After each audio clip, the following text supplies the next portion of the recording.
কত রাত পেরিয়ে যায়। এখন তো আপনার ইলেকট্রনিক ডিভাইস বের হয়েছে, অনলাইন, মোবাইল, ইন্টারনেট, এগুলার মাধ্যমে সারাদিন স্ক্রলিং করতে, বুড়া জুয়ান নাই, সারাদিন স্ক্রলিং করতেই থাকে নিউজ ফিড।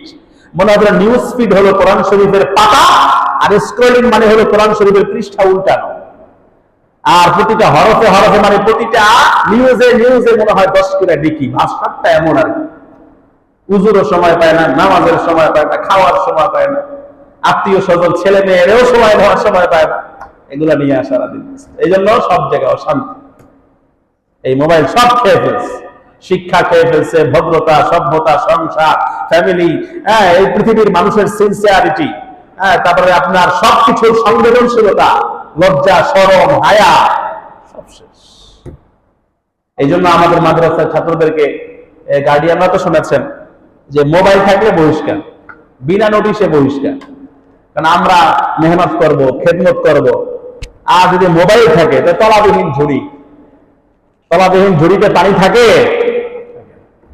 লাইট গুলো বন্ধ করে দেন, একটু আল্লাহর জিকির করি।